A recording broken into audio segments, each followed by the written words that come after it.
Sepasang kekasih ini disiksa di kantor polisi. Mereka dicurigai telah menjadi kurir narkoba. Namun karena tak ditemukan barang bukti, mereka pun akhirnya dilepaskan pergi. Namun nasib naas belum berhenti. Ketika kembali pulang ke rumah, ayah si gadis malahan telah tewas akibat tembakan polisi. Semua itu terjadi setelah sebelumnya. Di sebuah kawasan Gat Timur yang terletak di perbatasan Andhra Pradesh dan Odisha, wilayah tersebut telah lama dikenal sebagai pusat budidaya narkoba jenis ganja. Dari sanalah barang haram itu disebarkan ke berbagai penjuru negeri, bahkan hingga ke luar negeri. Penduduk setempat yang dikenal sebagai komunitas Gati telah bekerja menanam, memanen, dan menyelundupkan ganja secara turun-temurun. Mereka hidup berdampingan dengan risiko ditangkap polisi atau bahkan meregang nyawa saat mengangkut barang melalui jalur pegunungan yang berbahaya. Tuntutan hidup memaksa mereka tetap bertahan dalam lingkaran itu. Namun, tidak semua penduduk Gat Timur menjadi budak mafia narkoba. Seorang gadis bernama Sila Fati memilih jalan yang berbeda. Ia bekerja sebagai kondektur bus, menjalani hidup sederhana sebagai gadis yang lugu, periang, dan baik hati. Kekasihnya, Desi Raju, juga tidak lagi terlibat dalam bisnis narkoba. Raju bekerja di sebuah pusat diagnostik. Mereka telah berpacaran sejak lama dan sangat ingin segera menikah, tetapi rencana itu terpaksa ditunda hingga Raju mampu melunasi seluruh hutangnya. Sementara itu, pihak kepolisian berhasil menangkap 3 truk yang mengangkut ganja. Para sopir berhasil melarikan diri. Komisaris polisi Piswadev Rao mencurigai sebuah truk tangki yang terlihat tidak biasa. Setelah diperiksa, ternyata isinya adalah ganja cair, jenis baru yang belum pernah ditemukan sebelumnya di Gat Timur. Temuan itu membuat Piswadev memerintahkan jajarannya untuk menyelidiki sumber barang tersebut. Kemunculan ganja cair berkualitas tinggi itu juga mengusik ketenangan seorang taipan bisnis bernama Madani yang tinggal di Kolkata. Barang tersebut diketahui diekspor dari Gat Timur menggunakan izin pelabuhan yang berada di bawah pengaruhnya. Madani menduga telah muncul kelompok baru yang beroperasi di wilayah itu. Bahkan seorang anggota parlemen bernama Bojaya yang terlibat dalam sindikat mengaku kebingungan. Pasalnya, Gat Timur sepenuhnya berada di bawah kendali Kastala Naidu dan adiknya, Kundula Naidu, yang dikenal tidak pernah membiarkan kelompok lain berkembang. Siapapun yang berani mencoba akan dibunuh tanpa ampun. Bisnis narkoba di Gat Timur bisa berjalan lancar karena mendapat dukungan dari oknum kepolisian.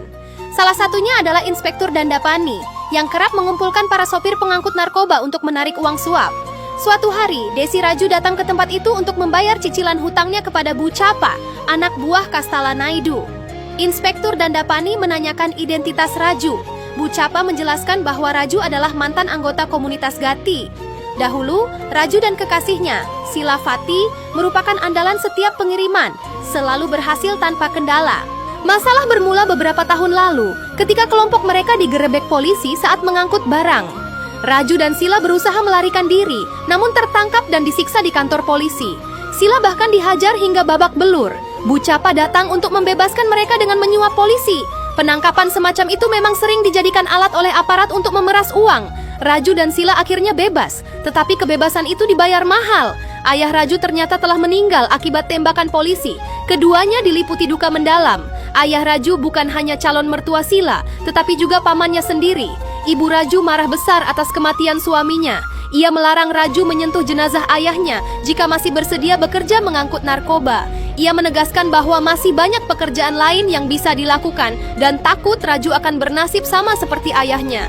Akhirnya, Raju menuruti kata-kata ibunya. Sejak saat itu, Desi Raju tidak pernah lagi menyentuh bisnis narkoba. Komisaris polisi Viswadev Rao mendatangi sebuah toko jahe milik Tamarain Seth. Viswadev telah lama mengetahui bahwa toko jahe tersebut hanyalah kedok untuk menutupi bisnis asli Seth, yaitu perdagangan narkoba. Di bawah tekanan, Seth akhirnya dipaksa berbicara jujur mengenai narkoba cair yang diketahui bersumber dari tokonya. Seth yang sudah tidak berdaya mengakui bahwa barang itu ia dapatkan dari seorang asing tanpa pernah bertemu langsung. Semua transaksi dilakukan secara rahasia. Seth mengatur sistem pembayaran dengan cara menaruh uang di dalam karpet yang diletakkan di stasiun kereta api berhampur. Pembayaran berikutnya dijadwalkan pada hari Jumat. Viswadev bersama anak buahnya segera bergerak ke lokasi sesuai informasi tersebut. Mereka menyamar agar tidak menimbulkan kecurigaan. Di stasiun, sebuah karpet merah yang berisi uang dalam jumlah besar sudah berada di sana. Tidak satu pun masyarakat menyadari bahwa karpet itu menyimpan uang bernilai fantastis. Secara kebetulan, Raju dan Sila turun di stasiun yang sama. Gerak-gerik mereka mulai terlihat mencurigakan. Perhatian Raju tertuju pada karpet tersebut, sementara polisi yang sedang menyamar juga mulai bisa dikenali. Viswadev curiga pada seseorang dengan gelagat aneh, dan Raju pun menyadari dirinya sedang diperhatikan. Untuk menghindari pengenalan, Raju segera melepas pakaiannya dan mengenakan cadar. Tingkah Sila justru lebih berani. Ia mengalihkan perhatian Viswadep dengan berpura-pura menanyakan sesuatu. Saat itulah Raju bergerak cepat, mengambil 2 karpet yang berisi uang. Viswadep dan anak buahnya berusaha menangkap Raju, namun tanpa ragu Raju menghajar polisi yang mengejarnya. Ia kemudian naik ke sebuah kendaraan yang telah menunggu. Sopirnya tidak lain adalah Sila sendiri. Raju membuka karpet dan mengambil uang di dalamnya, sementara polisi terus mengejar dengan bantuan alat pelacak yang telah dipasang. Namun Raju menyadari hal itu dan membuang pelacak tersebut. Akhirnya, Raju dan Sila berhasil meloloskan diri dengan memperdaya polisi. Dari peristiwa itu terungkap sebuah kenyataan mengejutkan. Sila tidak selugu yang selama ini terlihat. Bersama Raju, ia memiliki kelompok rahasia yang menjalankan bisnis narkoba. Merekalah kelompok baru yang memproduksi narkoba cair. Di desa, wajah Sila kembali tampak lugu dan sederhana. Beberapa warga bahkan merasa kasihan melihatnya hidup sebatang kara dan tak kunjung dinikahi oleh Raju. Padahal Sila sendiri sudah sangat ingin menikah, namun ia tidak pernah memaksa Raju.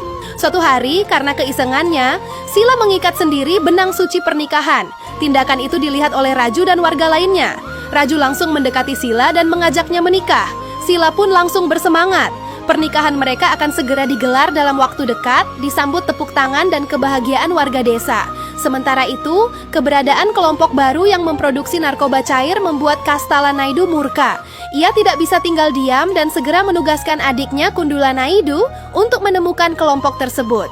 Kundula bersama anak buahnya menelusuri hutan dan menggunakan drone untuk mencari aktivitas mencurigakan.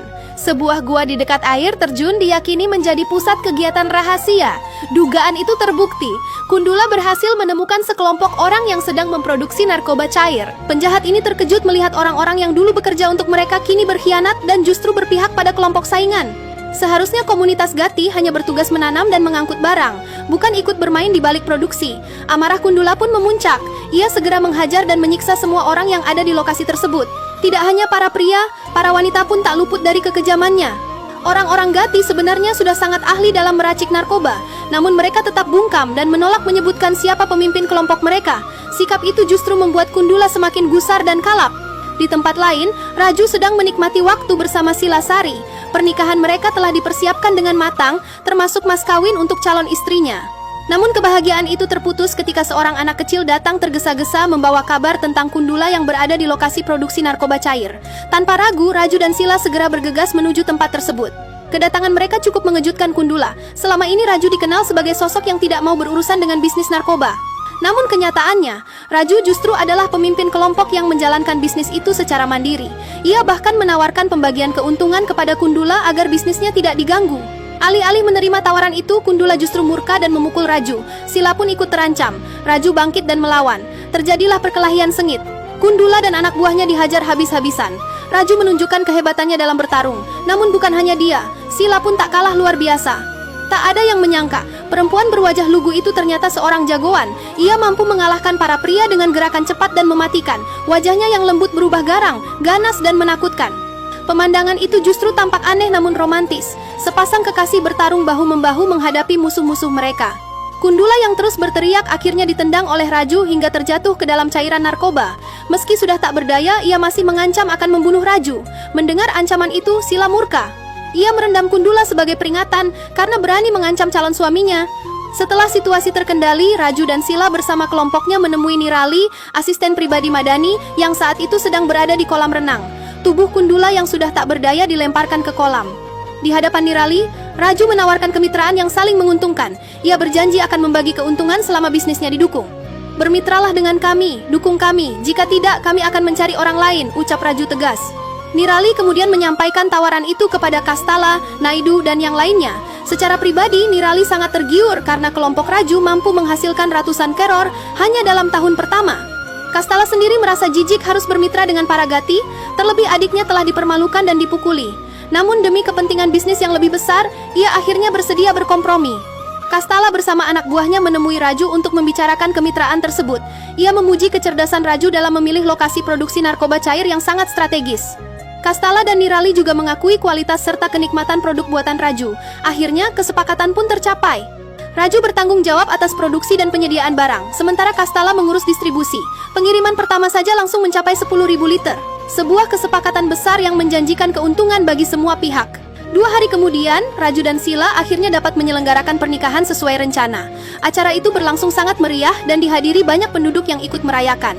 Malam itu, Raju dan Sila resmi menjadi pasangan suami istri.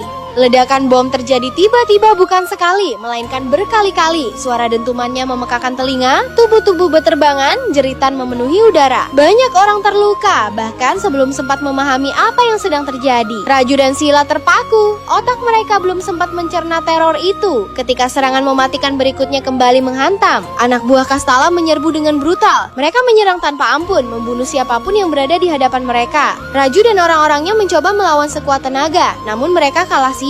Senjata api di tangan musuh menghabisi banyak nyawa dalam waktu singkat. Di tengah kekacauan itu, Sila terkena pukulan keras di kepalanya. Tubuhnya terhempas ke tanah, tak berdaya. Para penyerang dipimpin oleh Kundula adik Kastala yang datang bukan untuk bernegosiasi, melainkan untuk menuntaskan dendam lama. Kundula menyeret tubuh Sila menuju sebuah mobil. Raju berteriak, berlari, berusaha menyelamatkan istrinya. Namun Sila tak mampu melawan. Pundaknya diinjak kasar oleh kaki Kundula, membuatnya meringis kesakitan. Raju berhasil menghadang mobil itu, tetapi harapannya hancur saat sebuah mobil lain menabraknya dari belakang dengan keras. Mobil itu berhenti, dari dalamnya keluar Kastala. Saat itulah Raju sadar ia telah dibodohi dan dikhianati. Kesepakatan bisnis yang selama ini mereka jalani hanyalah kedok untuk menyembunyikan balas dendam yang dipendam lama. Kundula melempar tubuh Sila ke tanah. Wanita yang baru saja menikah itu disiksa, diseret, diperlakukan seperti barang tak bernilai. Raju mengamuk. Dengan sisa tenaga dan amarah yang membara, ia membunuh sebanyak mungkin lawannya demi menyelamatkan istrinya. Namun jumlah dan persenjataan musuh terlalu unggul. Sila mulai diikat. Saat Raju hampir mencapai istrinya, 2 letusan senjata terdengar. Bukan 1, melainkan 2 peluru menembus tubuh Raju dari belakang. Tak pernah berhasil menyentuh Sila untuk terakhir kalinya. Air mata Sila mengalir deras, tetapi ketika melihat suaminya berada di ambang maut, tangisannya berhenti. Air matanya mengering, tatapannya kosong, seolah jiwanya ikut mati di sana. Bahkan ketika setiap helai pakaiannya dilepas, Sila tidak bereaksi. Ia tak lagi mendengar teriakan Raju. Tak sanggup melihat istrinya ditelanjangi, Raju menghembuskan napas terakhirnya dengan mata melotot, penuh penyesalan dan amarah. Para penjahat itu pergi begitu saja, meninggalkan kehancuran total. Beberapa hari kemudian, kematian Raju menjadi perhatian serius pihak kepolisian. Komisaris polisi Viswa Devrao mendatangi rekan kerja Raju, Binod Petnaik, di sebuah pusat diagnostik. Binod disiksa dan dipaksa berkata jujur tentang keterlibatannya dalam bisnis narkoba Raju. Tak punya pilihan lain, Binod akhirnya mengungkap fakta. Ia mengaku membantu Raju membangun 3 sekolah untuk penduduk setempat. Semua biaya ditanggung Raju atas nama pemerintah. Raju bahkan harus menyuap oknum pejabat hingga 12 keror demi kelancaran proyek itu. Tak hanya sekolah, 2 rumah sakit untuk warga juga dibangun dengan biaya sangat besar. Ditambah lagi suap puluhan keror kepada menteri-menteri. Semua itu dibiayai dari bisnis narkoba yang dijalankan Raju. Komisaris Viswa Devrao tak bisa membenarkan bisnis haram tersebut, meskipun hasilnya digunakan untuk kebaikan. Binod pun dibawa ke kantor polisi untuk diinterogasi lebih lanjut. Lalu bagaimana dengan nasib Sila? Pasca kematian Raju, Sila berdiri di depan makam suaminya. Mimpi besar mereka tentang kebahagiaan, tentang komunitas Gati terkubur bersama jasad Raju. Bisnis narkoba itu bermula karena Raju dan Sila tak sanggup melihat penderitaan para penduduk yang bekerja mengangkut barang selundupan dengan upah kecil,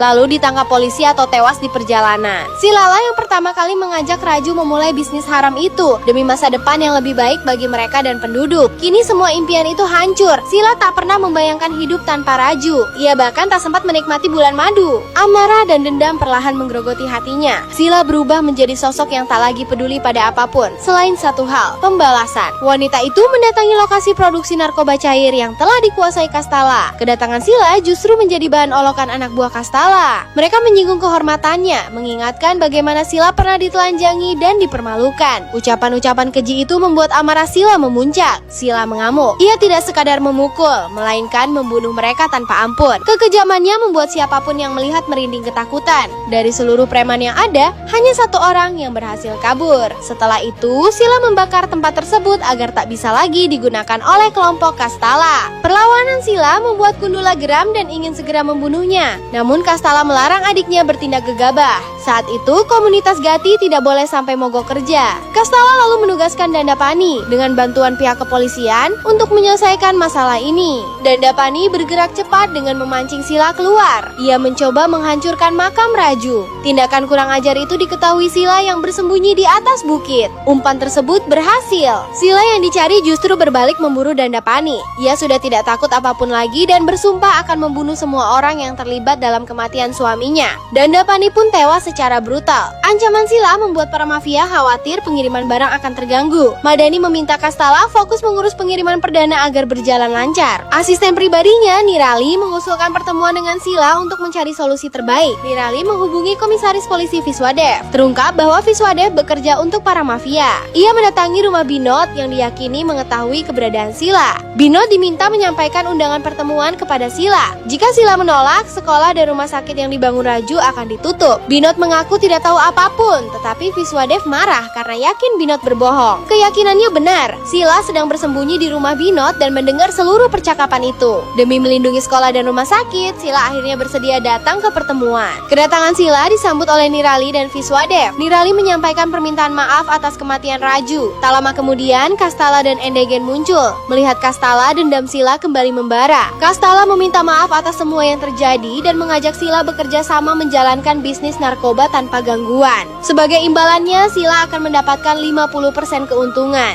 Sila hanya diam. Ia tak lagi bisa mempercayai Kastala. Situasi semakin memanas ketika Kastala mencoba melepas kalung pernikahan di leher Sila, seolah menyuruhnya melupakan Raju. Saat itu juga, Sila bergerak cepat dan membunuh Kastala. Kekacauan pun pecah. Sila berusaha melarikan diri, sementara anak buah Kastala yang bersenjata api menyerang secara membabi buta. Sebuah peluru menembus perut Sila. Dengan sisa tenaga, ia kabur menggunakan mobil, tetapi terus dikejar hingga mobil tersebut terbalik. Dalam kondisi terluka parah dan nyaris ditembak mati, Sila diselamatkan oleh warga Gati bernama Bebuli. Ia membawa Sila ke tempat pengobatan tradisional. Peluru di perut Sila berhasil dikeluarkan, tetapi ia belum sadarkan diri. Dalam kondisi mengigau, Sila bermimpi bertemu roh Raju dan meluapkan isi hatinya yang kehilangan arah hidup. Raju sedih melihat Sila berubah menjadi pembunuh. Ia tak ingin pengorbanannya sia-sia dan berharap Sila melanjutkan cita-cita mereka untuk memperjuangkan kesejahteraan komunitas Gati. Sila masih belum sadar, sementara anak buah Kastala terus melakukan pengejaran. Bebuli dan temannya berusaha menyembunyikan Sila dan berniat membawanya pergi jauh ke negara bagian lain demi keselamatannya. Namun para pengejar akhirnya menemukan mereka. Bebuli berusaha melindungi Sila, tetapi ia hanyalah orang lemah yang tak berdaya menghadapi kekejaman para mafia. Sekitar 5 orang datang membawa golok berniat membunuh Sila. Tepat saat senjata itu akan ditebaskan, kata-kata Raju terngiang di benaknya dan membangunkannya. Seketika itu juga Sila menghantam dada salah satu lawan hingga tewas. Kekuatan Sila terasa meningkat berkali-kali lipat. Ia mampu mengangkat tubuh pria dewasa dengan mudah. Serangan tak berhenti di situ. Meski dikeroyok, Sila tetap kokoh. Ia membunuh semua lawannya satu persatu. Kehebatan silatnya membuat satu orang terakhir ketakutan dan kabur, menyelamatkan diri. Kini Sila memiliki tujuan hidup yang jelas, melanjutkan perjuangan demi kebahagiaan komunitas Gati. Sila mulai menyadarkan para Gati yang bekerja mengangkut ganjoy. Ia meminta mereka meninggalkan pekerjaan itu, namun permintaannya dianggap gila. Para penduduk merasa tak mungkin berhenti, karena Gundula pasti akan membunuh mereka. Sila marah. Sudah saatnya mereka membuang rasa takut dan memperjuangkan kebahagiaan sendiri. Ganjoy tidak hanya menyengsarakan mereka, tetapi juga menghancurkan hidup banyak orang. Permintaan Sila diabaikan. Para Gati tetap melanjutkan perjalanan membawa ganjoy. Namun Sila tak putus asa. Ia terus mendatangi berbagai komunitas Gati dan mengajak mereka berhenti bekerja sebagai pengangkut. Usahanya perlahan membuahkan hasil. Sebagian penduduk mulai sadar dan menolak hidup selamanya sebagai pengangkut. Tanaman ganjoy di wilayah mereka pun mulai dibakar. Gerakan Sila memancing amarah para mafia yang tengah mempersiapkan pengiriman perdana ganjoy cair. Dendam Gundula semakin membara setelah kakaknya dibunuh. Ia memimpin pasukannya menyerang komunitas Gati yang mendukung Sila. Semua orang dibunuh tanpa pandang bulu, baik laki-laki maupun perempuan. Kekejaman itu membuat Sila murka. Ia mengajak Bebuli dan yang lain menyamar sebagai Gati dan ikut membawa ganjoy bersama ratusan orang menuju pusat pengumpulan. Anak buah Gundula mengenali Sila dan segera melaporkannya. Namun sebenarnya Sila dan kelompoknya tidak membawa ganjoy melainkan bom. Dan film pun berakhir. Terima kasih sudah menonton.